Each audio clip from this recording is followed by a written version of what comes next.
Ashwin Patel, tournament doctor, has been the tournament doctor for years. Oh goodness me, you already had that strap. Who was that? Fibre in his body. He needs everything in order for... Halo Sobat BP, cedera memang menjadi salah satu konsekuensi yang akan didapat seorang atlet jika melakoni sebuah pertandingan. Tapi nih, ada beberapa atlet, karena menjunjung tinggi sikap sportivitas, mereka tetap melanjutkan laga meski cedera loh. Nah, penasaran siapa saja mereka? Yuk simak aja video berikut.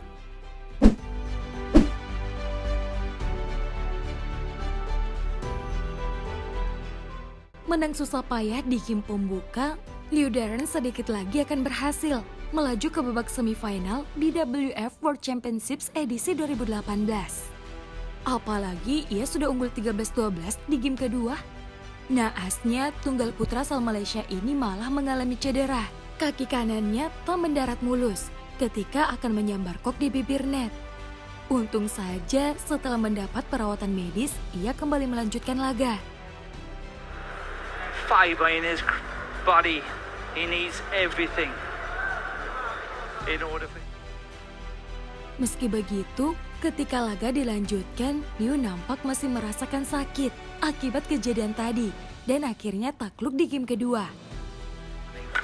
But Liu Darren will not be as quick as he was before. He would not be able to get behind the shots. And I think this match will go the full distance. And that's it. Tapi siapa sangka, meski menahan rasa sakit akibat cedera tadi, Liu Darren berhasil memenangkan set penentu loh. Came it, and now 18-14 up. Look at that. I think he was...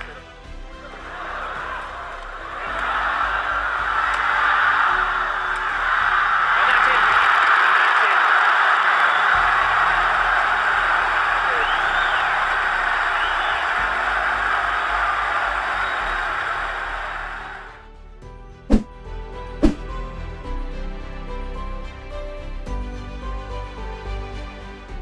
Kejadian yang sama juga dialami si Yuki di babak puncak Yonex All England Open edisi 2017. Menyambar bola tanggung dari Lee Chong Wei, tunggal putra Cina ini malah merintih kesakitan. Kaki kanannya terkilir karena tak mendarat dengan mulus.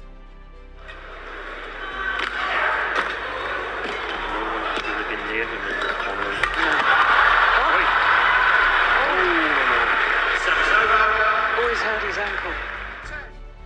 Setelah menerima perawatan medis, si Yuki kembali melanjutkan laga.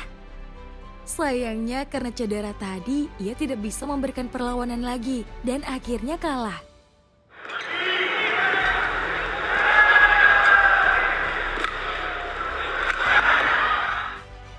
Respect sih untuk si Yuki. Tapi ngomongin tentang respect tunggal putra Cina, hal ini malah tidak terlihat ketika melawan Kento Momota di semifinal Thomas Cup 2021. Bagaimana tidak, ia memutuskan untuk mundur dari pertandingan ketika Momota hanya butuh 1 poin lagi untuk memenangkan laga dengan alasan yang tak masuk akal.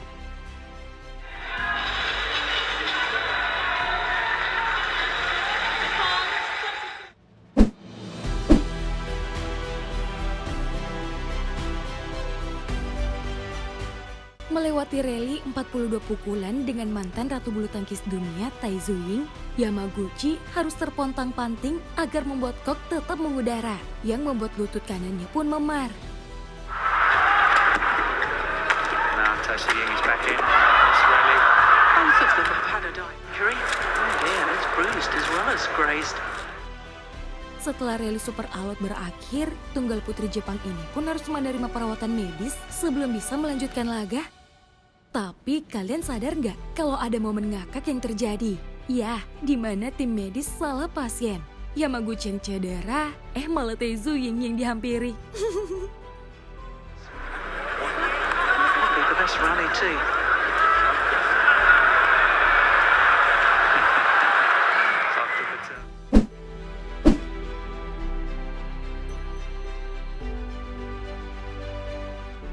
Diturunkan pada partai pembuka di babak final Uber Cup 2022, An Seong terlibat duel sengit dengan Chen Yufei.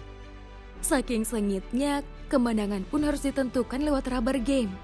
Tunggal putri andalan Korea ini sebenarnya nyaris memenangkan laga. Sayangnya di penghujung game ketiga, An Seong tumbang. Tenaganya sudah habis, ditambah lagi kaki kanannya kram. Meski begitu, An Seong tetap melanjutkan laga loh. Tapi karena kondisinya, ia pun harus merelakan kemenangan kepada sang lawan. She was very stiff. Both players.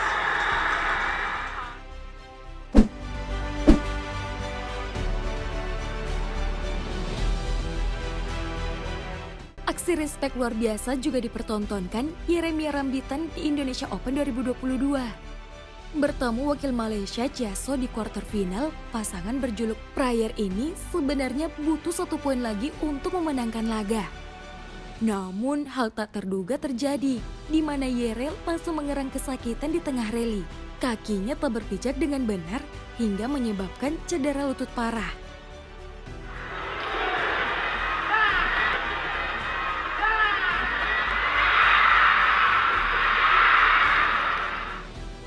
Hebatnya, meski tampak pincang, ia tetap melanjutkan laga untuk menghargai lawan.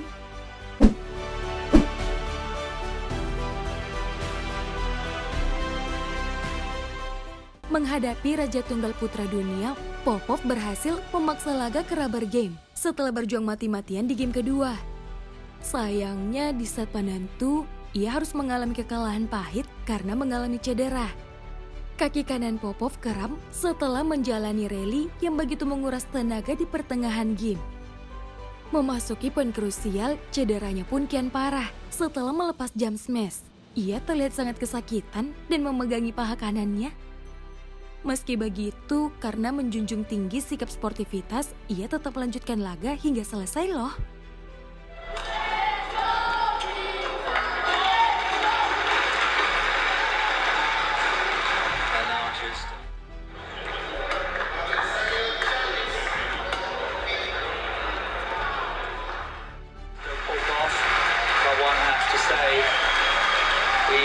Completely and utterly gone. Sikap sportivitas Popov kembali terlihat di ajang Thomas Cup edisi 2022, berduel hingga rubber game dengan Lu Guangzu. Lagi-lagi kaki kanan atlet berusia 23 tahun ini kram. Puncaknya terjadi di penghujung set penentu, bahkan Popov terlihat sangat kesakitan. Yeah. Just looks to be in complete control now, Lou. Tapi setelah rehat sejenak, ia kembali melanjutkan laga hingga pertandingan selesai.